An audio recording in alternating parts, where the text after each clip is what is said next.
Hi, everyone. Welcome back to the Viking Academy podcast. So, this week on the podcast, I have a good friend of mine, Robert Saik. It's Saik. Robert is an agrologist. He's also an entrepreneur and somebody that I know through Strategic Coach. Seems to be the wellspring of all great conversations that I have with people. First of all, it tells us he explains what an agrologist is. And it's so I won't explain it here. I'll let him explain it to you. But this guy, he's also a former comedian. He did a lot of stand up in the past. I never talked to him about it actually on the podcast, but you're gonna listen to him do a couple of his impersonations were fucking bang on. They're awesome. But we go deep into the body. Okay, so in the mind, body, spirit for the Viking Academy. This one I wanted to talk to him about the body, and I wanted to go into food. And I wanted to talk about there's a bunch of myths and false information out there about the food supply. And literally, I normally take notes when I'm doing a podcast. I've got 7 pages of notes here from the conversation with Rob. It's insane. I didn't realize that GMO is not what GMO is. When you're looking and look, not genetically modified, right? It's a genetically modified food. It's not what I thought. And there's a lot of false information out there about the food supply and about what's going on. We also talk about what's going on in the future, what the future of food and feeding the future is. Actually, he's got a book out called Food 5.0, How We Feed the Future. He wrote this 10 years ago, and it is so relevant today. He mentioned that it's a little Nostradamus on him. He had a vision of the future that is pretty well bang on. And the thing is, I'm going to go back and listen to this one again because, again, I had no idea. And it's this preface of once you know, you can't unknow. Okay. Once you see, you can't unsee. Once you hear, you can't unhear. When you listen to this podcast or you see what he has to say, or you're watching the video, you will never look at the food supply chain the same again, because I know I won't. He is pretty well, in a good way, fucked up my perception of it because I want to know what the truth is. And he shone a big light onto the truth and the fables that is going on in our food supply. So there you go. And it's a fun guy with some impersonations that I'm looking forward to you listening to. So there you go. Without further ado, let's go explore.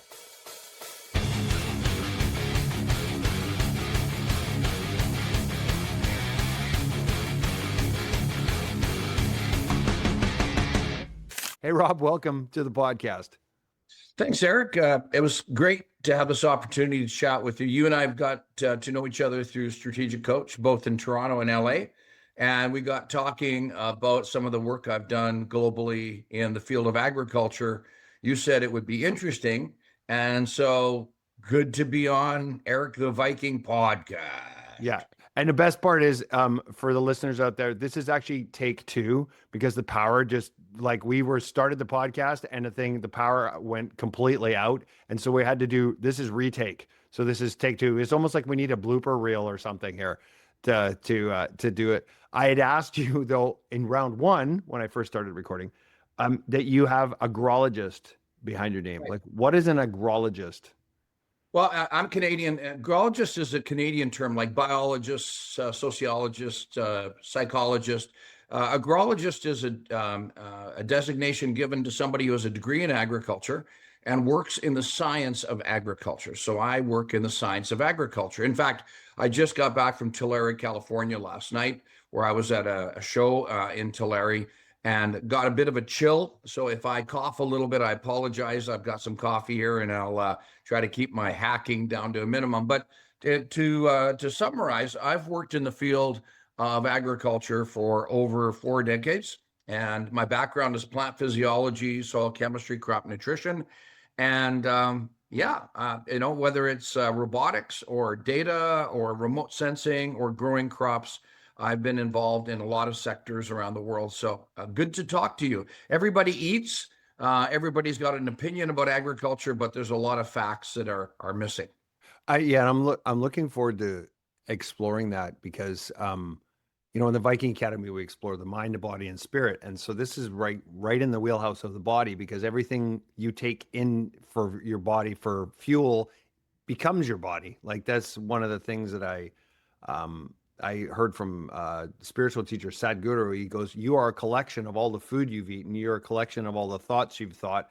You're a collection of all the experiences." And I'm like, no, that's quite true. So when you were talking about that, um, I'm like, wow, I'd really like to get into that, because you also said there's a whole bunch of misnomers, and I'm sure I'm completely daft when it comes to how the food supply works and what we're actually consuming and what's good for us and what's not, Yeah, and for the listeners of this, this is unscripted. We have not, Eric and I have not discussed where this conversation is going to go. So he's as naive about the topic as anybody else. So this is going to be a good conversation. Yeah. What is so let's and also I want to get into your personal side too. We're going to talk about your personal stuff in a little bit, and I'm sure it's going to come out anyways, because you're gonna hear the sense of humor that I know Rob has. We've had spent a lot of time, few workshops together, and you're the other thing that I really love is your impersonations. Man, you nail those your impersonations. So I don't know what you're talking about, Eric, okay? Canada's Canada, United States is America. Somehow we understand each other, okay? So I just think you should be part of us, okay? thank you, Donald. I appreciate that. I appreciate that message. Okay, so Rob, let me start with this. What would be the biggest myth about the food supply, or the biggest misnomer about the where our food comes from, and what we don't know? Like, what's the biggest one that would pop in your mind? Well, I think the biggest one is that there is a lot of false information in social media. And the thing that bothers me the most is the fear that a lot of groups try to put into the minds of the consumer. If you're a single mom with a couple kids trying to get by, and you listen to the environmental working group Dirty Dozen and stuff like this, you get really, really scared of the food that you're buying, and it's absolutely it's ridiculous. The foods that we consume is very safe for a lot of reasons, and there are and I've written two books on agriculture. The second one being Food 5.0: How We Feed the Future, released in 2019, and the Agriculture Manifesto, 10 Key Drivers That Will Shape Ag in the Next Decade, that was released in 2014.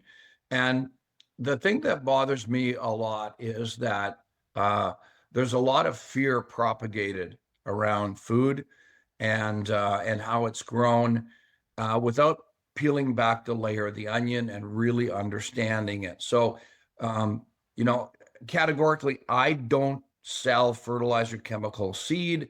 I I'm not involved in the sale of any products. I'm very, very neutral when it comes to agriculture. I am running a technology company right now called T1 Technology Corporation that's leveraging AI in the heavy equipment sector, and I have built many companies in agriculture that covered a wide swath of the thing. But if you ask me why do I give a shit, mainly it's because a lot of people are running on fear instead of facts.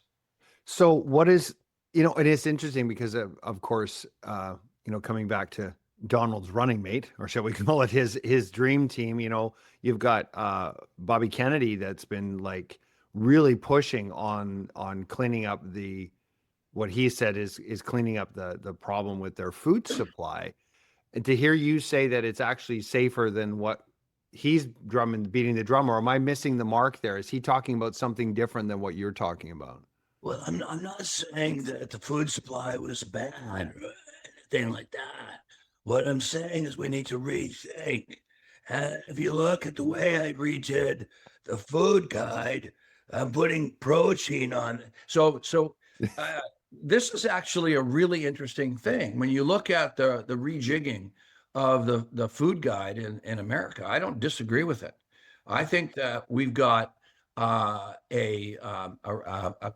inversion now where you've got proteins and essential fats at near the top of the food guide. Fruits and vegetables are still really, really up there. And carbohydrates are down near the bottom. I mean, a person needs carbohydrates, but excessive carbohydrates, excessive sugars, probably something that we should reduce. So I don't think that what's just happened is all bad. Okay. So do you have any, well, I don't want to go conspiracy theory here, but do you have any theories on why it was that inverted like that to begin with? Like, I do don't you know. have any thoughts on it? Have you watched Landman? Oh, dude, I love that movie. I love that show. It's Okay. fantastic. So there's a Yeah. there's a scene in the second season when she comes up to him. He's lighting a cigarette at breakfast time. She said, "Do you want any breakfast?" And he said, "No, just a coffee." And she says, "Well, breakfast is the Right. most important part of the meal, most important meal of Yeah. the day." And he goes, "Who says so?" You know. And so he says, "Do you think our Neanderthals got up in the morning and wanted Egos first thing in the morning?" so so there's you know there's marketing being done just all over the place, and it's really, really interesting. So I would ask, and I'm not going to put you on the spot, but do you know of people who buy organic food? Oh yeah, my wife's all Okay. over that. Okay. She's all organic. Okay, Yeah. so why? Because she's worried about pesticides and yeah, pesticides and additives and chemicals and that sort of thing. Okay, She's so she's worried about ingesting all of that. Yeah. okay, so how do organic farmers control diseases and insects on their crops? That's where the ignoramus in me comes out, and I have no fucking clue. Right. So just think about this, Eric. Yeah. If it was as simple as putting a sign up on the edge of your field saying this is an organic field, all insects and diseases please stay away. It's an organic field. Wouldn't all farmers put those signs up on the edge of the field? So then back to you again. How do organic farmers control insects and diseases in their field? And the answer is they use organic pesticides. Right. And then you would go, WTF? What's an organic pesticide? Well, there are lots of organic pesticides. Copper sulfate and is an example of a compound that was used in France, still used, although they're actually arguing over this today. But on the road to Paris, you had all these farmers growing grapes, and one of the first pesticides was a humicide. Actually, it was designed to keep the humans from eating the grapes. Because so you're a farmer and you're growing these grapes along the road to Paris, and all of the people walking along the road say, "Oh, grapes! I'm just going to pick some and eat them." Well, they've just eaten your crop. So Bordeaux mixture is lime and copper sulfate, and they sprayed that on the grapes because it made the grapes taste bad.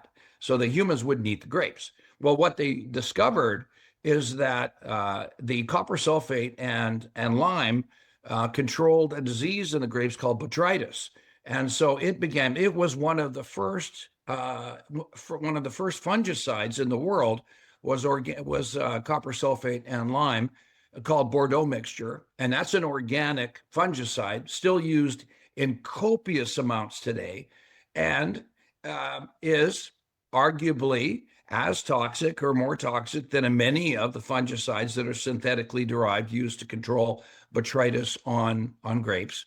But your wife buys organic because no pesticides. That's not true. Yeah, okay. That's actually going to really help my my food bill too, because the organic, as soon as there's an organic on it, it's like they have the opportunity to double the price on it. If you got a family of 4 you're feeding, by the time you graduate the kids out of high school, that organic labels cost you $250,000 more. Oh yeah, yeah, yeah. $250,000 more. Yep. The one thing I just can't get my head wrapped around when they call it organic.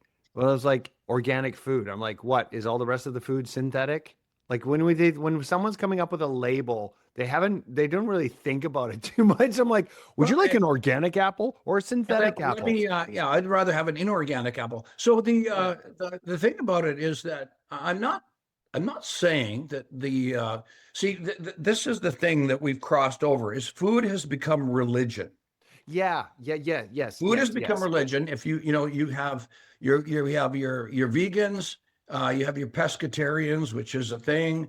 You have your meatitarians, you have your keto people. You got all these people with food has become religion, and then you have inside of agriculture, you have farming denominations. So organic is a denomination of farming. I'm not saying it's good or bad. There's a lot that we learn from the organic farming from the organic farming management systems, something called integrated pest management, which is IPM, which is very important. We're learning a lot because organic farmers don't have as many tools, so they have to rely more on management skills and things like that can be adopted into what's now the big buzzword is regenerative agriculture, which is, I think, just code word for good agronomy. But nonetheless, you've got food as religion, and then you've got these farming denominations. And I would just like to try to level set people that it's really around a few things. It's really around the um, the health of the soil. It's around the input versus output, because farming has to be profitable. It has to be around the nutrient density of the food. You want to throw, carbon footprint into it. We could do that. And it's got to be around what, again, a very buzzword, sustainability. But, if I told you, Eric, that my business has been around for 120 years, you would say, well, that's a pretty sustainable business. Well, there are lots of farms out there that have been around 120 years. A lot of farms that are third, fourth, fifth generation farming families.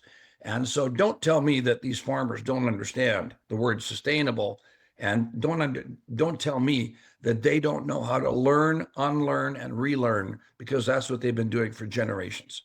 Right. Um, there's so much in here, man. Okay, so there's so much to unpack. Like, I knew this one was going to be fun. yeah, I'm just looking at this. I said, food has become religion. Is so like that is so bang on. Like it's so bang on. Like and I never looked at it that way because like I mean, I'll sit down and I'll be like having a steak and the person sitting across from me is they're like, oh, you're just a cannibal. I can't believe you're doing that. It's like, what? You're eating that steak and they're high and mighty on their vegan or their I learned a long time vegetarian or whatever. I used to be at those dinners. I used to preach. What I do is I learn over time to ask questions. So, like, why are you so against steak? Oh, because it's awful. Well, we, you know, we had as a foundational or anchor species in North America, bison and buffalo that roam the prairies in the millions, and one of the most fragile ecosystems on the planet Earth is the grasslands of the foothills of the Rocky Mountains, extending from Canada down through Colorado. And you need to have an anchor species to keep the vegetation down so that prairie grass, that foothills grass will still grow. And buffalo are gone. So cattle actually keep that all lined up. And I know I'm going to get lots of people saying, well, what about cowbirds and all this kind of stuff? And we should talk about that. But anyways, there's the best way to approach that is to be able to ask good questions. And I love sitting down with people and asking them, why do you feel like that? Because I think that's good. So when you're asking them the question and then they have to start explaining, is that because when you ask questions and they have to start explaining themselves, they end up digging their own holes, so to speak, or the logic in their thinking becomes exposed. It's when you scratch the paint and you realize that the paint isn't real thick. So if I throw out the word GMO, genetically modified organism, There's all those butterfly stickers, GMO project, GMO free. What the hell does that mean? Like, and like when you see a GMO sticker on on spinach, that's a lie, because there is no genetically modified spinach. So all they're doing is putting a sticker on something that's never been genetically modified. Well, it has been through conventional breeding systems, but they're making, like when you see a GMO sticker on pasta, there's no such thing as genetically modified wheat. There isn't. Well, that's not true. There actually is one in Argentina we can talk about. But the point of it is there's no durum wheat that is genetically modified. So when you see a sticker, non-GMO pasta, it's bullshit. They're marketing fear to you. So it's the fear marketing behind it, as opposed to, well, that's coming back to the number one thing that I asked you. I said, well, like, what is the number one kind of fallacy in there? Is that we're being fear marketed to. So what is the truth? So how do we disseminate the truth? Like, here's the thing: you're an agrologist, you understand this stuff super deep, and so for the listener and for myself, I'm going, I just want to eat food that's going to nourish my body. Like, it's interesting. I've recently, probably in the last year or two, had a totally different shift when it comes to my food intake. I've become super sensitive to not eating good foods for my body. Like, my body's telling me what it really wants. Maybe I'm just finally waking up and paying attention, but I've looked at food differently now. Instead of looking at food as something to comfort me, which it does because, I have that kind of emotional food comfort thing, but it's like, I'm looking at it as, this is the fuel for the machine. The machine is the body, the shell of Erik. And so I want to put the right fuel into the machine. So I want to have this good relationship with the food. Well, where's the good fuel to put into the machine? Because there's so much information out there. Like, how the hell do we disseminate it all? Yeah, I think, again, there's not too much that I would argue with about whole foods that are whole. In other words, drinking orange juice is loading your body up with a whole bunch of sugar. However, eating an orange is really good for you. So, right. So there's a good example of it. So, eating foods that are whole, and I'm not endorsing Whole Foods that was bought by Amazon, because there's a lot of mismarketing there in that. I love going into Whole Foods, and I have a green T-shirt that says "I heart GMOs." And I love wearing that T-shirt into Whole Foods and get the reaction of people. So getting back, I'll give everybody another example. Let's see here. I'm thinking about one of the fruits that's grown in Hawaii, papaya. Did you know that the Hawaiian papaya industry would not exist if it were not for genetic engineering? Because there's a virus that infected the crop, and scientists discovered that by doing an insertion of some genetics from another plant into papaya, they saved the papaya industry. There was no papayas left on the planet, and people say, well, that's manipulation. Well, if I told you that you take some seeds and put seeds in a lab and then expose those seeds to nuclear radiation or carcinogenic chemicals, how would you feel about that breeding process, Erik? How would I feel about that? Yeah. I don't know, because is that the natural breeding process for those things, or is it something that we created, or is there any negative impacts of us actually ingesting whatever grows out of that breeding process? So it's the exposure of seeds to nuclear radiation or carcinogenic chemicals in a lab is deemed to be organically approved. Now, that's really strange. It's in a lab, and it's nuclear and it's carcinogenic chemicals. And that is because you actually clicked on it. They say that you're really not introducing anything. You're just speeding up the natural evolutionary process of the plants being exposed to carcinogenic chemicals or nuclear radiation. And that is a 100% organically certified breeding process. Are you serious? Yeah. But if you take a gene from one plant and put it into another plant in a specific place, that's genetically engineered GMOs, and that's bad.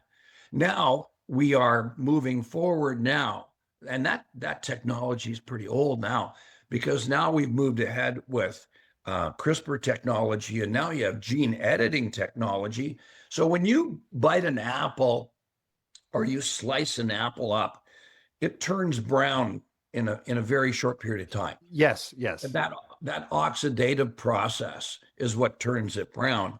Well, they figured out how to flick off a couple genes, and I'm probably going to get the enzyme wrong, but they've flicked off a couple genes to reduce the oxidative reductase enzyme in the apples, so the apples will stay fresh longer. So you don't have to spray lemon juice on the apples so that the apples stay white. That gene editing didn't introduce any new genetics into the apple. It just flicked off those genes in the apple itself. So this is where we're actually heading. If we're talking about a safe, reliable, profitable, nutritious, sustainable food supply for humanity, we're going to have to embrace the technologies that we're embracing in all other areas of society, including, well, if you know anybody who's diabetic, insulin is a GMO.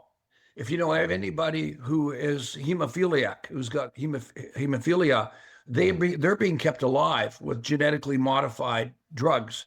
So you could say, I'm a diabetic and I'm injecting myself with insulin, but I won't eat a GMO food. Well, that's stupid, because your insulin is genetically modified. And that's how they derive it. So this is the part that I get all wound up. You can tell that I get wound up on this, right? Well, yeah. So so all of a sudden I see these labels on there. It says non-GMO, all good for you, blah, blah, blah, blah. It's like marketing.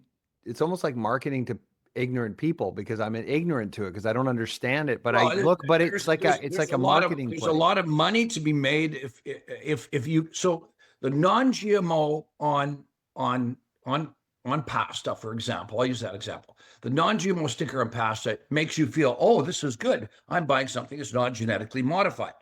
But it's a lie, because there is no genetically modified durum wheat.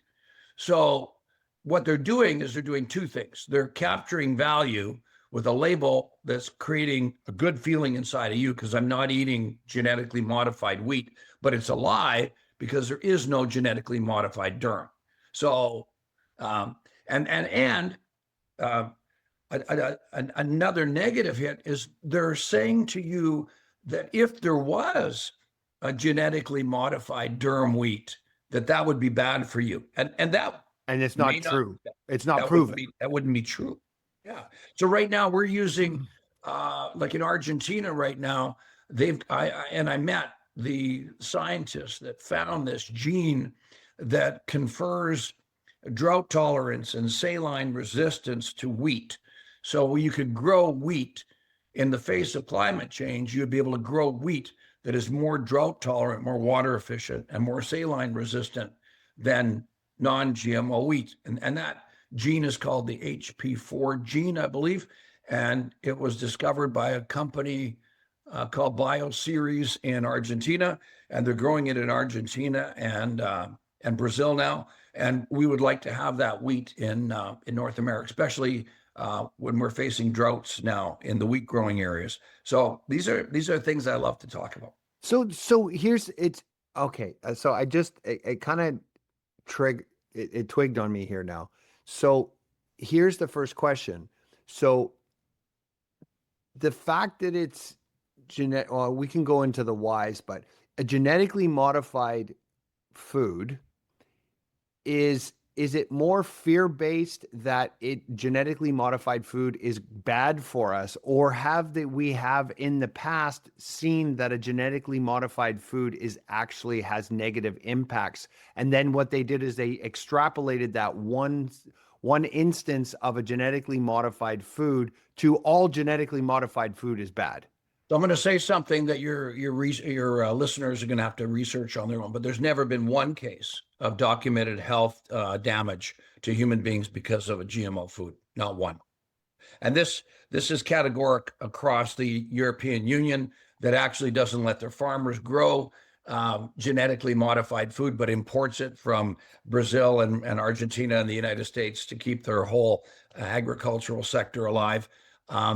It's really, really interesting, because if the first GMO crops would have been bred in Basel, Switzerland, there wouldn't have been the negative reaction to those crops that there is, because the European companies, the big companies, were behind the American companies in this area. So okay, that logically doesn't make any sense. So if there's never been a negative implication from a human health perspective on a GMO product, GMO grown food, right? Then how has it become such a big thing then? Well, you gotta dig pretty deep here. So I mentioned American companies. So let's run down the rabbit hole a little bit here.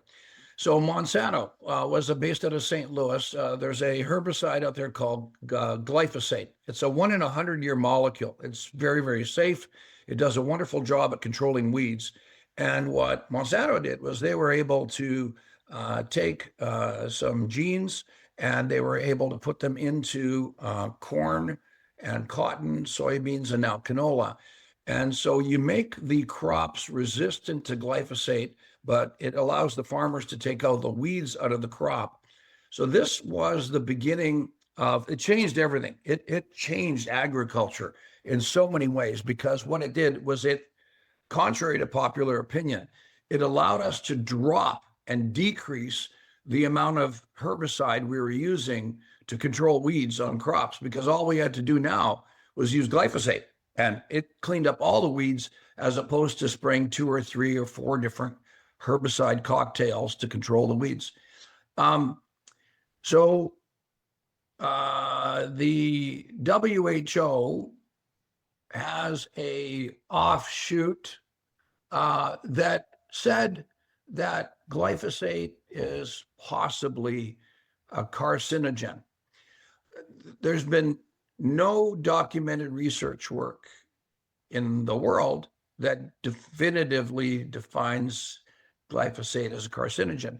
But when you have a ruling like that, you open things up for class action lawsuits. And so what happens is you have all these groups out there that are negative towards genetically engineered corn, soybeans, cotton, canola. And then you open up class action lawsuits against Monsanto, which has now been purchased by Bayer Corporation. So the fear, Erik, the fear is that, I'm eating some soybeans that are GMO soybeans. Therefore, that's got to be bad.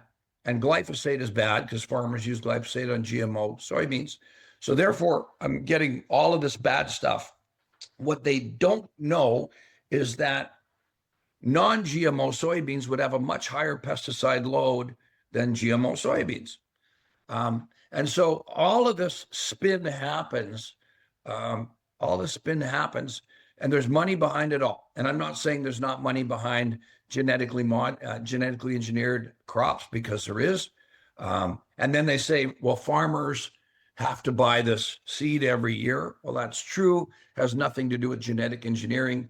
It has to do with the fact that we buy hybrid seeds, and hybrid seeds have to be bred every year. So there's lots to unpack in that story. But at the end of the day, you are, Erik, being sold a fear from one side or the other. And what I think that we should do is we should have more education and understanding around this whole concept. I can't shake the thing that you said there, that there has never been one Yeah. case of negative health impact from a GMO product. Research.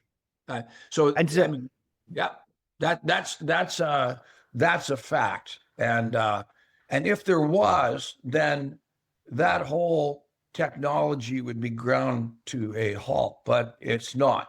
In fact, slowly, we're seeing loosening up. Like golden rice. There's 500,000 people in the world that go blind. 300,000 to 500,000 people go blind every year due to vitamin A deficiency. Over 20 years ago, they figured out how to genetically modify rice to be yellow in color, called golden rice, which would increase the amount of vitamin A you consumed with golden rice. This is not a pesticide, nothing. This is just a modification of rice. And that product has yet to come to market. Greenpeace has been just absolutely making millions of dollars by selling the fear of golden rice, while every year 250,000 people go blind due to vitamin A deficiency. This is a technology that would be made essentially free to the world, but has been locked up because of this negative, the negative push from organizations like Greenpeace. So these are the kind of things you understand where I'm coming from, where I get emotionally. And I don't I'm working in AI now in the equipment sector, so I'm not even involved in crops anymore per se. But my understanding of it is very deep. I'm still having a hard time wrapping my head around it, given that I'm such a lot, like I have such a logical thinking brain, that if there's never been a health issue from GMO, and you are telling me that GMO products will not only increase the nutritional value of the food eaten Yeah. Yeah. and reduce, and in some cases, if not both, reduce the need for pesticides, call it the chemicals that potentially could Yeah. really harm us, Yeah. to maintain the crops. Yeah. What the fuck? Like, You know, seriously, what the fuck? Like, this is really interesting because again, this is stuff that people don't understand. Glyphosate, and I won't use the word Roundup, because if you go to a store today, that isn't even close to what farmers use. But glyphosate is a 1 in 100-year molecule. It is one of the safest and most tested. It's the most tested herbicide on the planet by a long shot. I was just recently in Almeria, Spain, at a company called Kimatech, and they're isolating biological molecules from algae and plants and bacteria, so on and so forth. And I saw in their lab the potential for us to have a biological Roundup, a biological glyphosate. So at the end of the day, what we're after as farmers is we're trying to control the weeds with as low environmental footprint as possible. Because if you compare the the herbicide load of non-GMO soybeans to GMO soybeans, I know that. Non-GMO cotton to GMO cotton, I laugh like hell when I see organic non-GMO cotton bed sheets. Like, freaking, it's bed sheets. And you're going to pay what, a third more for that label? That just astounds me. So yeah, there's a lot of marketing going on. you've said this a couple times, and I want a little bit of clarity on this because I don't understand what it means. You said 1 in 100-year molecule. What do you mean by that? Um, it means that it was such a wonderful discovery that to find a molecule like that again, it's like 1 in 100 years. Now, if we get into AI here, we'll talk about that, because if we could leverage AI in chemistry, or AI in metabolic pathway, mapping out the metabolic pathways inside plants, we may find ourselves with another or many one in 100-year molecules. But glyphosate is a really, really, really good product. And the amount you buy your vegetables. Your wife buys organic vegetables. You buy organic lettuce. I buy non-organic lettuce. Just wash the lettuce. Just wash it. Just wash it, and it'll get off 99.99999% of anything that could do any harm to you. Just wash it. I think that is a big takeaway here, folks. I would pay attention to that. Yeah, just wash it. Yeah, Just wash it. Hey, there's a couple things here that I wanted to kind of dive into. I want to come back to the book that you wrote, the 5.0, How We Feed the Future, but I want to go to something more personal on my side. So hang on. I just put this into perplexity. Has there ever been a documented negative case due to GMO breeding in crops? No. There has never been a clearly documented causal proof between human illness or death from eating approved GMO crops or food made from it. Current evidence does not show unique health harms from commercialization of GMO crops compared with conventional crops. I mean, just do your research. Right? Yeah. Well, but it's just a funny thing is, like, as humans, we follow the herd, right? Because we're herd animals. We're instinctual that way. And so everybody's like, oh, it's GMO and stay away from GMO and get organic. And it's like, my wife's really concerned about this. She's like, almonds for one thing for almonds. She's like, oh my God, make sure it's organic almonds, because she says almonds that aren't organic or that they have so many bad things in them and you shouldn't eat them. I'm like, okay. Like what? I don't know. I would ask like what? And so I just came back from California. I drove 9 hours Monday, 9 hours yesterday, came back from the ag show in California. And of course, I went past all of these almond farms. A lot of them are being ripped up right now because it's non-profitable, and water is starting to be an increasing issue. Almonds consume quite a bit of water. So organic almond farmer has to control the diseases and insects on those almonds. So, you don't want to go into this conversation with your wife, Erik, because this will cause a problem in the family. You're way better off to have somebody like me do it.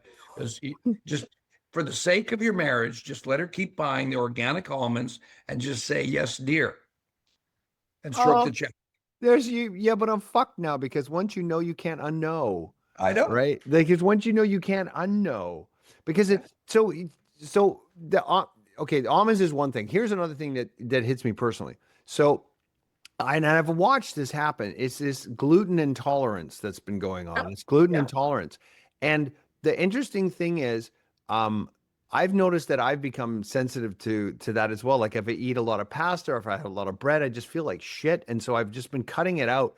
But then I go to Europe and then I eat bread and pasta in Europe and it doesn't seem to bother me. Is that psychosomatic, or is there something in it? Like, what is the truth on when it comes down to gluten? And because I've had some people tell me that it's not the gluten that's causing the problems, it's all of the pesticides and crap that's on top of it, or that our wheat. Oh, you're going to love this. Our wheat is genetically modified in North America. So there's no genetically modified wheat. Well, other than, like I said, the Argentinians are working on something, but it's not commercially available in our countries yet. So the first thing I would say is the wheat in bread and the wheat in pasta are two different wheats. Okay. So I mean, to say that if I have pasta and bread in North America, I get bloated, and yet in Europe I don't. Well, is it really? Do you really have the same reaction to pasta and bread? Secondly, I'll say that celiac disease is a real serious disease. That's a real thing, that people have gluten intolerance. Now, a lot more people, probably, because I'm going to use the word probably as a couch phrase, but probably a lot more people have celiac disease than we first thought of. So we're diagnosing it better, now than we did before. However, this gluten intolerance is probably much blown out of proportion. And I don't have enough. There's a lot of areas where I can go pretty deep, but I don't have enough information to say whether you, Eric, are gluten intolerant. If you were celiac, you'd get violently sick if you ate gluten foods. However, I cannot comment on there are different wheats grown, different varieties of wheat grown in Europe than North America. But there are all kinds of wheats. You have soft white, you have hard red, you have winter wheat, you have all different kinds of wheats and all different kinds of varieties of wheat. So again, you would need to slice and dice this a lot more before you could get an accurate answer. Okay.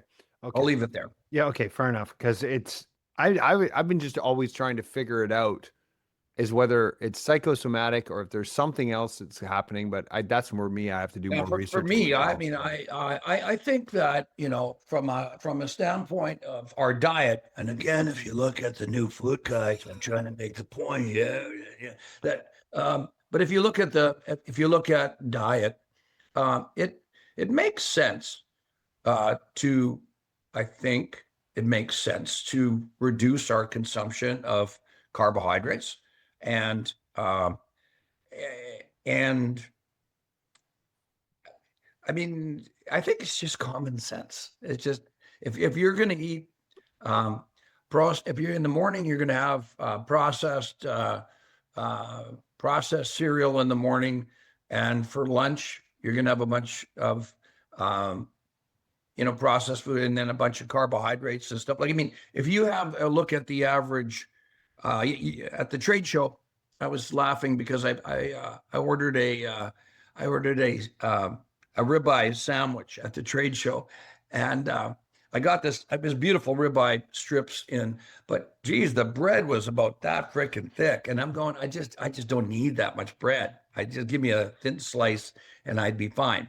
So I think it's about everything in moderation, I think. Yeah. Again, I'm not qualified to go deep into that rabbit hole. Okay, fair enough. Fair enough. Okay, so I want to come back. I want to circle back to the book that you wrote. You said Food 5.0, How We Feed the Future. Yeah. Right? So Food 5.0, How We Feed the Future. Yeah. Perfect. Okay, so for those who are watching the video here, we get it. There we go. Food 5.0, How We Feed the Future. What is the through line and takeaway from your book? Like, what is the overarching takeaway on how we feed the future? This can be fascinating. So I divided the book into two parts. The first part is the 5 iterations of agriculture, and the second part deals with the 5th. So the eras of agriculture are the era of muscle. So that is the exchange of calories by oxen or by horse or by human beings pulling a plow for food. The era of muscle, transferring muscle into crops or livestock.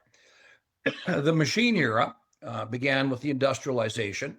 So think steam engines and stuff like that. And we're still in the machine era.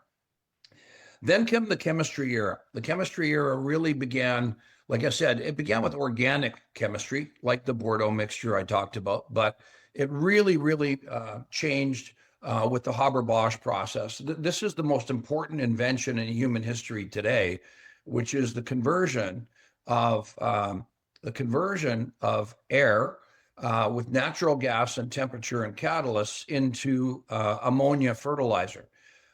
So the Haber-Bosch process is kind of the really defining moment when chemistry really made a difference in agriculture, because we were able to take, when you breathe in, you're breathing in 78% inert gas. It's called, it's inert nitrogen. But the thing that grows crops is fixed nitrogen. Fixed nitrogen comes from lightning strikes, it comes from legume crops, it comes from organic matter, and it comes from fertilizer. And the human population was on the it was very, very dangerous at that time, at the turn of the 18th and 1900s, because there wasn't enough nitrogen to feed the population. And the population was very small back then. That led to the guano war. So if you study history, you'll understand the war that was fought over bird shit between Peru and Bolivia. And that was all over bird shit. And they were harvesting that off of the islands there and shipping that bird shit to Europe and North America as fertilizer. And Haber-Bosch, which is a Nobel-winning chemistry by two German scientists, really was the precursor of the invention of ammonia, and ammonia lends itself to urea fertilizer. And it's been, in the book, The Alchemy of Air by Thomas Hager, he says that 50% of the protein in every man, woman, and child on the planet Earth today comes from fertilizer. So think about that. 50% of the protein in your body comes from fertilizer. So people say, well, just wipe out fertilizer. And my question would be, what half of the world do we want to kill? Because that's how important. So the chemistry era was not only fertilizer, but it was 2,4-D. It was the herbicides that came along, and now, at one point we were putting pounds on ground of active ingredient. Today it's just grams per acre of active ingredient. Then came along genetic engineering, which you and I have talked about. That's the fourth agriculture, and I argue. So it's muscle, machine, chemistry, genetic engineering. And the fifth one we're living right now, which is called convergence. And convergence is where all the technologies are coming together. And you got to remember that when I wrote this book, it was 2019. And so I released it in August. And the first line of the book, Erik, is, when you woke up this morning, did you worry about a plague? Really? This is 2019. Second line of the book is, did you worry about war? And third line of the book is, did you worry about famine? Those are the first three lines of the book. So this was pre-COVID. This was pre-Russia's illegal invasion of Ukraine. My background is 100% Ukrainian, so I've got passion about that. Yeah. And this was before the Sudanese and the famines that are geopolitically generated are. So in 2019, I wrote, did you worry about a plague? Did you worry about war? Did you worry about famine? People ask me, why did you start the book that way? And I said, because we've always dealt with plague, and there's always been wars, and there's always going to be a famine somewhere. So the real drift of the book is to give you an understanding of where agriculture has come from, but more importantly, where agriculture is going, especially with convergence and AI layered on top of agriculture. That's my speech right now. I'm giving a speech here in Arizona on Monday. Where is agriculture headed? And you cannot divorce where is agriculture headed from AI, because those things are inextricably linked. And it's going to affect everything from molecular synthesis through to production agriculture to robotics. All of that stuff will be impacted.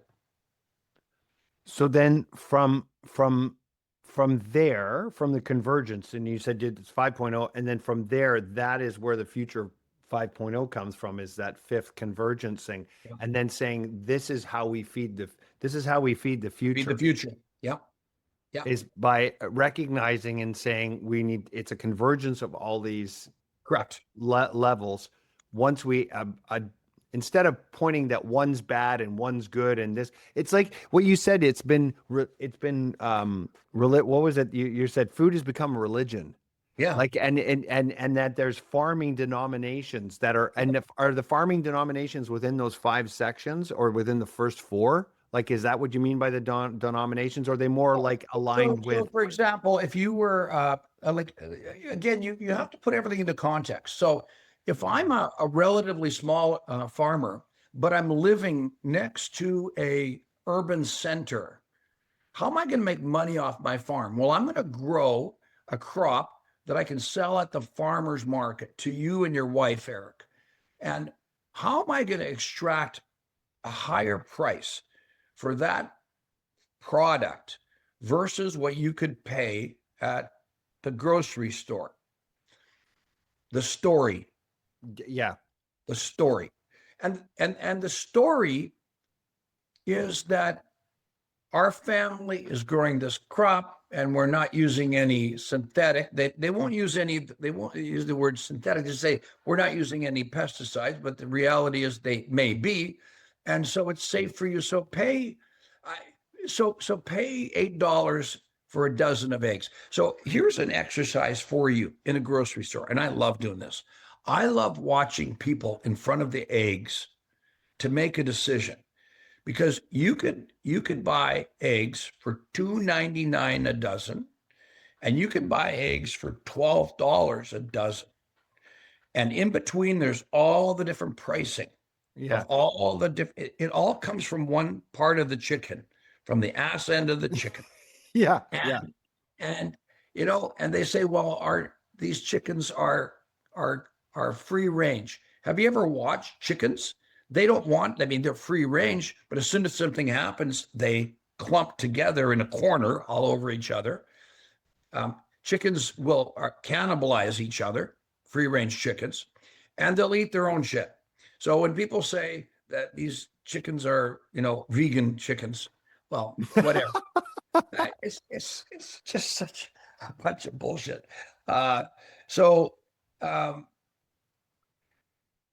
If you watch people making decisions on a dozen of eggs, you watch the single mom with two kids trying to eke out a living for herself. She's buying the $2.99 dozen and probably feeling bad about it. Right. You have a person who's got this ethos that I'm going to feel for the chicken. I want the chickens to be happy. And I'm willing to pay $12 for an organic, non-GMO, pesticide-free, free-range, cage-free chicken. And I'm willing to pay $12 for those eggs. That makes me feel better. And in between that, there's all sorts of feeling ranges in the egg department. So I'll reach for the $2.99 because it all comes from the same part of the chicken. And you could get into a pedantic discussion on whether there's any differences between grass-fed chickens and corn-fed chickens. Probably minute amounts of something that won't make a difference to your diet. So again, that's kind of where I was at with that first part of the book. I think you're right. I think I need to not have this conversation with my wife. But I can't. But then here's the thing. My first coach, and again, you and I met at Strategic Coach, and Dan's my coach. And I always say to people, if you have a coach who doesn't have a coach, you need a new coach, right? But my first coach told me something, and it's always stuck with me. And he goes, once you see something, you can't unsee it. Yeah. Once you hear something, you can't unhear it. And this whole conversation that we've had is like, now that I've heard it, I see it and I can't unsee it. So when I go in to buy eggs next time, I'm going to be cursing your name, going, I hope my wife doesn't see me grabbing for the $2, the $2 plain Jane eggs. And she's going to be like, no, we need the free range. It's like, why? It's just, but it's a story. I like how you've tied that in, because it really is like, I do a lot of reading on the psychology of humans. And have you read Angus Fletcher's books, Primal Intelligence, yet? No. Oh, dude, get on this one. This is incredible. Primal Intelligence by Angus Fletcher. I'm writing it in my remarkable. I'm actually in communications with his assistant right now about getting him on the podcast. He's going to be a speaker at CoachCon in Florida in Okay. Orlando in June. He'll be there. His teaching, but you look at Angus Fletcher and you listen to what Jordan Peterson said and all the psychologists. Humans think in terms of story. And what you just said there just really resonated with me. It's when you look at the food, it's the story behind the food that makes us feel good about it.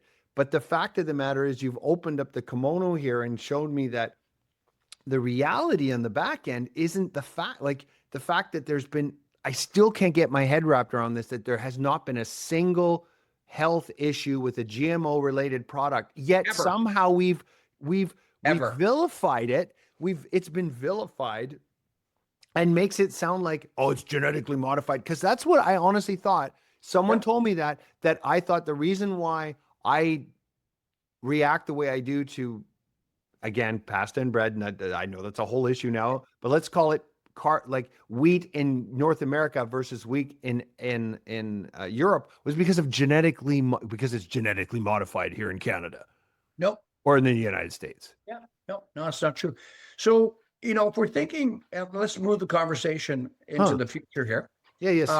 So if we're thinking about trying to feed the planet, and we're trying to do it so that we don't further degrade the thin epidermis that keeps us all alive, which is the topsoil that we grow our crops in. And we have to do it assuming that, climate change is going to impact us, and that, maybe in many areas it's going to be more drought. And we want to have food that's nutritious. And we need to understand that it's getting increasingly more difficult for farmers to find labor on the farm to do the work that needs to be done, because agriculture is quite labor intensive. And you got to understand that farming and farmers are less than 1% of the population of certainly of North America. When you think about the United States of America, you probably could take one of the big college stadiums that seats 110,000, and you fill that stadium up with farmers of consequence, and I'm going to use that term very deliberately, farmers of consequence. You probably have 80 to 90% of the production of food in America in that football stadium. In other words, 110,000 farming families, and most farms are still farming families. Over 97% of farms are still farming families. They may be incorporated, but they're still run by families. That football stadium would produce 80 to 90% of the produce. Now, you may have millions of farms in America and Canada combined, but only a small slice are really farmers of consequence. The rest, you have a large number of smaller landholders that hopefully are close to urban centers so they can sell the story and have a lifestyle. The middle swath are getting squeezed really, really hard because land prices and machinery prices are really, really high. And then you've got the larger farming operations that are expanding, but is bringing down the total number of farms. So you got to remember that one of the real constraints in agriculture is labor. And as we look towards the future, there are very few Canadian or U.S. citizens that want to go and pick strawberries all day long. So the pushing out of the non-papered immigrants from America is really hitting the United States farmers quite hard. And so what they're having to do is they're paying a lot more money for labor right now, which is driving up the cost of food from those fruits and vegetable farms. So you got to think about holistically about where society is going, and do you really want, your children, Eric, to work in a mushroom factory where they work in the dark and they pick mushrooms in humid and cold conditions day after day? Do you really want that for your children? And the answer is no. So we have to invent robots that will pick the mushrooms in this cold environment. And this is where the convergence is coming in. And that's where you're saying this is where the future goes for. Yeah. For that. It would seem to me also part of the future is not, so you're talking about the future, the supply side on the future, but also on the demand side on the future is I just can see this clearly that the educational side to let so the public understands what the truth is, because that's just the problem is it's the spinning of the fear and the story, which is not the truth. And that's the thing Well, that I'm taking the most from this. yeah, if your wife agrees that she wants safe, healthy food grown in an environmentally sustainable manner and is profitable for farmers, you can't do that without employing genetic engineering technology. Whether that genetic engineering technology is gene editing, whether it's CRISPR, whether it's the evolution of CRISPR, whether it's new molecules that are being discovered because of AI synthesis, you can't unseparate these two. You can't feed the population of the future on the farming of the past. Or the story that we've been telling ourselves about the past. Like that's the story that for me has been the real the eye opener, is the fact that we're buying into a story because it makes us feel good, but it's bullshit. A lot of it is. A lot of it is. I'm not saying there aren't some bad actors. Yeah, and you do occasionally see bad actors, but God, it's pretty small. It doesn't make economic sense for farmers to get up in the morning and beat their cattle. That is stupid. Yeah, we had a small farm. My parents are our first generation, so they came over from Norway. We ended up finally getting a piece of acreage, about 5 acres, and so we had to farm. So we've run through chickens. So we've had the chickens, we've had the pigs, we slaughtered them ourselves, and then we've had some sheep. Never trust the sheep, by the way, they all lie. And then also the neighbors were nearby, and when they would go away on holidays, I'd go and show up and I'd collect eggs for them, or I would, because we only raised broilers, we never did the layers, so I'd go to the neighbors and I'd help pick the eggs and take care of the cattle and the pigs or whatever. So I've been on a farm and I've done that farming at that level, and so I understand how a lot of that works. But to get it to the scale that you're talking about to feed everybody and the GMO, like I still can't get my head wrapped around the fact that I've been sold the story on the GMO. So as we look to the future, there are a number of things that are interesting to think about. We talk a lot about, I have a TEDx talk, by the way. It's that may be a way for you to bridge the gap with your wife. There's a TEDx talk by Robert Saik called Will Agriculture Be Allowed to Feed 9 Billion People? And that TEDx talk has been seen 180 some thousand times. So the TEDx talk is quite good. And it's as pertinent today as it was when I filmed it. The point is, as we stare into the future, whether or not you think the population is going to get 9, 10, 11 billion people, it's relatively small when you consider the capacity of the planet, the footprint, etc.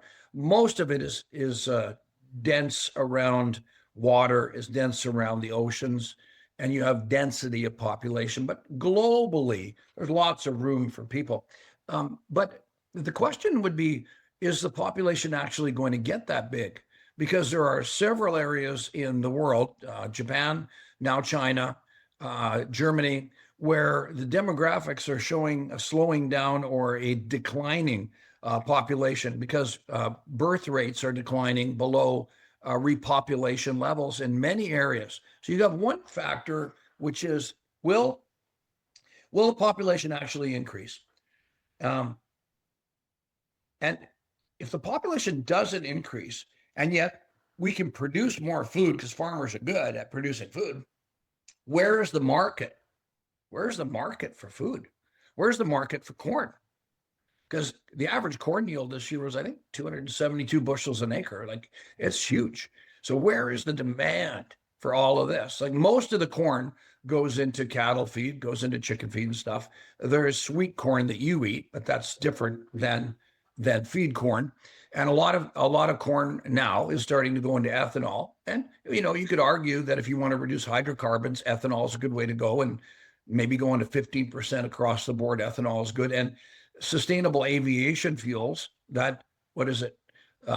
S S45 legislation just passed in the United States that allows for recognition of crops to go into sustainable aviation fuel. You could argue that's good. We're going to need that because the supply of food could outstrip the population demand. The second thing is that as countries become more affluent, Eric, their dietary their diets change.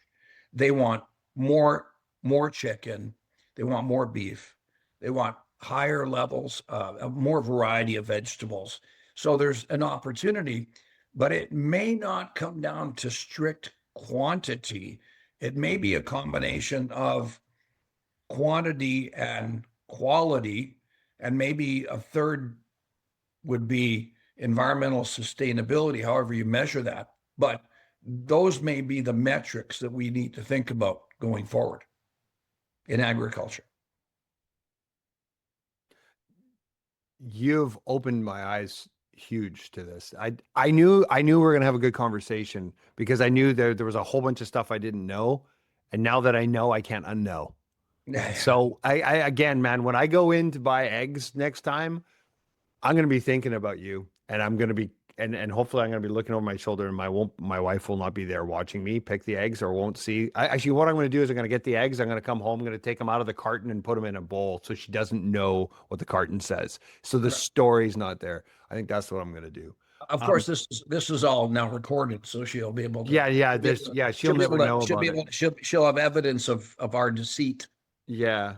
Yeah. I'm basically, you're saying I'm fucked either way, really. Yeah, you are, because now you know things. But like I said, in the interest of preservation of your marriage, you might just let her buy the $8 a dozen eggs.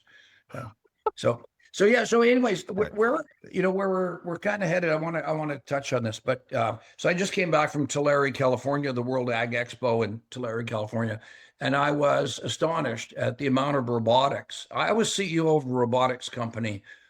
So I over a 20-year journey, I built AgriTrend and AgriData, which was a consulting organization for farmers. We never sold anything. We never sold fertilizer, chem, seed, grain. We didn't buy grain. We didn't sell farm equipment, but we consulted with farmers from as far north as you can farm in Canada, all the way down to the Mississippi Delta. And I had a company incorporated in Australia, and I sold that to Trimble from Silicon Valley. I was retired for 8 days, and then I became CEO of a robotics company, and we sold that to Raven from South Dakota. And then after that, I took my money right around COVID and started to build a company now where we're working on AI integration in agriculture and construction and rental. And it's fascinating to me listening to the likes of Peter Diamandis. And if through Abundance 360, I was at the very first one when Dan and Babs from Coach invited us to Mountain View, California. And it was Peter Diamandis and Ray Kurzweil. And I took 83 pages of notes in 2 days and never slept. It was just mind-blowing, like this conversation here. And my life has never been the same because I became aware of the speed of Moore's Law. And then at Abundance, Peter had on stage, and I met briefly Dr. Kai-Fu Lee of Taiwan, who wrote the book, AI, Silicon Valley, China, Silicon Valley, and the Upcoming AI Wars. Great book. It's several years old now. But when I saw that all coming down the pipe, I said I had to get the sails set because the wind of AI is coming, and I want to be in a position where we can harness AI to do good things in agriculture, et cetera. And what I'm seeing right now is when I was CEO of the robotics company, Eric, we had to do something called algorithmic programming. In other words, we had to think about what the robot was going to do in the field and program that. As we evolve with AI, you don't need to think about the algorithmic programming. You can let the AI. So a funny story, we seeded a crop in Canada with the robot, came back to spray it with a robot, and somewhat between seeding and spraying, a moose had died in the field. Okay, so moose died. They have to die. A moose died in the field. So the robot is coming along spraying, and it sees something and it stops, and it just shuts down because there's an object in the field. Well, we had to go out there. Of course, you have to back up. You go, ha ha, moose dead in the field. You have to go and Very Canadian. Yeah, very Canadian. Yeah. move the spray around the moose, take the moose off the field. But with AI, it would go, oh, there's something in the field. Is it moving? Not moving? Oh, okay, I'm going to go and I'm going to back up and I'm going to go around this obstacle. So therefore, you can't predict what you're going to encounter in a field, but AI would be able to rethink the logic around what to do. That's a good example of where we're headed. So I see a lot of robotics, a lot of small robots coming into agriculture to do a lot of jobs that are dirty, dull, and dangerous. Those are the 3 Ds. And so AI is going to impact agriculture in a whole lot of ways, whether it's on the research side, whether it's on the production side, whether it's the even the tracking and traceability of the product from the field. AI is going to play a real huge role in logistics as well. And your business is poised to be part of that solution. Yeah, we're building Visor Pro Vi. She's an AI that works inside of the service department of equipment dealerships. So service, parts, warranty, that sort of thing. So when you come in, you say, got a transmission problem, something that would take a researcher 30 minutes, an hour and a half to research, we can do that in 30 seconds with Vi. So that's what we're doing. Cool. See, that's why I love being around entrepreneurs, man. We're always seeing opportunities in the obstacles are the way. Like, so the Ryan Holiday book, Obstacle is the Way. It's the stoicism, right? It's the obstacle is always the way for entrepreneurs. And that's what I noticed when I was down in La Jolla for the Free Zone Summit. There's all these great entrepreneurs that just see these obstacles and see opportunities, right? And creating totally new ways of taking care of creating more value in the world, right? Yeah. And so that's what I love. I love that. And I love it's a constant exploration. Like, that's the thing. It comes back. So we're going to come back to the Viking Academy ethos. It's about exploring. Go and explore. See, here's the thing. If I wasn't curious and didn't want to explore the conversation with you, I would never have any of this information. If the listeners didn't listen to the podcast, they would never have heard and understood what about GMO farce is. And fucking the whole thing is a farce. Well, I mean, yeah, it's just peel back the layers, understand the truth, get the facts. And ask good questions. So at Strategic Coach, you look around the room that when we're in Santa Monica, and I'm one of the older guys in Strategic Coach. I've been going for 32 years. So my Strategic Coach stuff is right here, right there. So I've been going for 32 years. Dan says I'm a slow learner with money, which he likes those kind of people. But why do I keep going back to Strategic Coach? And why, if you looked at my 2018 bank account and you look at today's bank account, you said, what are you doing? Like, what are you doing? Because I've shoved millions of dollars into what I'm building right now of my own capital. And the fact of the matter is, entrepreneurs are curious. We see things. We want to fix things. And I look around at so many of folks that retire. I look at a lot of farmers that sell their farm, and 3 years later they're dead because they've lost their sense of purpose. And I think that human beings need a sense of purpose. One of the things that concerns me about AI in the future is, what is the definition of human purpose going forward as we look at that. But everywhere I turn, I see more and more opportunity to leverage AI to enhance my creativity, not to take away from it. So I think the future is, I think we're going to go through a rough patch as we sort this stuff out. If you think about who will be disintermediated by AI, well, the decision makers who are synthesizing all the information and then using judgment to make a decision. Those are the two sides of a decision, prediction and judgment. decision makers, whether they're politicians, lawmakers, or executives and stuff, probably not going to go away anytime soon. Although you could argue that a lot of them should. Um, the the trades. If your wife has a problem with the sink, and she's not calling you, and maybe she is, but there's no way a robot's going to get up underneath there in the near future and have the dexterity to fix things. So the trades are pretty good, whether it's welding, construction, whether it's all of the electrical, plumbing, carpentry, all that stuff. That's pretty good. Trades are solid, but in the information flow in the center, um, that's an area that will be disintermediated. I mean, it will be disintermediated. And so what does that do for those people in the middle?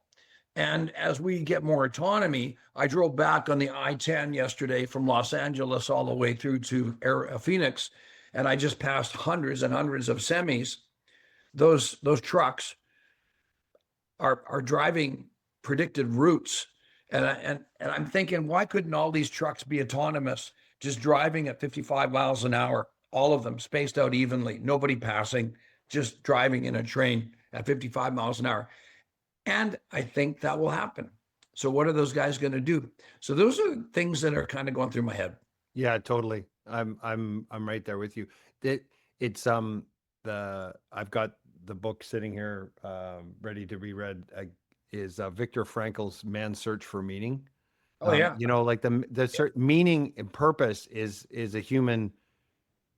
We're meaning makers, right? We're creating meaning out of life. So I'm totally beside you on that one. Going, what is it? What is the purpose of humans? What is our purpose and our meaning?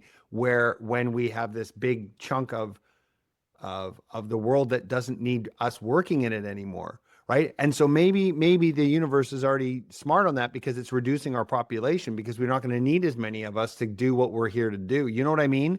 Like, Yeah. because the numbers are dropping. I'm going to spin this back to farming. The negativity projected at commercial farms today is so tremendous that farmers, and I want to tell your listeners this, farmers feel bad because they're being so persecuted right now. The one thing about farming is, for one thing, it is not easy. You're at the vagaries of the weather, the market, all kinds of stuff. And at the heart of farming is that I've always farmed. No matter what happens, I'm doing good work. I'm helping to feed the world, right? Helping to feed the world. It is noble work. But when you get the likes of Food Babe going on social media, absolutely chastising everything about what I do as a farmer, and you hear it everywhere on social media, it goes at the heart of my purpose. And so this is another reason that I feel conversations like this are important, because people need to understand that farming is hard and agriculture is changing and there's a lot of pressure. And at the end of the day, I don't need to thank a farmer. I don't think all that's important, but at least we should have a level of sensibility in the schools with respect to what's being taught to our kids, and that farming is very, very complex. Yes. And without farming, we don't have food. Without food, we're dead. Well, that's It's pretty simple. simple equation. Yeah. Yeah. Well, I like to simplify things down. Okay. So to cap off the podcast, I want you to grab another one of your impersonations to sign off, and you can pick anyone you want. We've heard from Donald. We've heard from Bobby. We need one last one to sign off. All right. We'll do Australian. Australian people slightly nasally. When you're Western Australian, mate, we don't have any rain yet. We're growing crops, so no rain. It's really, really dry here. That's Australian accent. So there's that. There you go. Give us some rain. Give us some rain. Yeah, let's make it rain. It's rain, yeah. Rob, that's been awesome. Thank you so much for being on the podcast. You've opened my eyes. And again, I can never buy eggs the same way again. Thanks for that. All right. Well, if folks want to look me up, Robert Saik, SAIK.com. You can't have psych without the AI. SAIK, get it? And the books are on Amazon. The Agriculture Manifesto and Food 5.0. And the TEDx talk is on TEDx on YouTube. I love it. Thank you for completing my job on doing the rest of those pieces. Perfect. All right. Thanks for being on the podcast, brother. Pleasure. Talk to you soon. See you at Coach. You betcha, pal.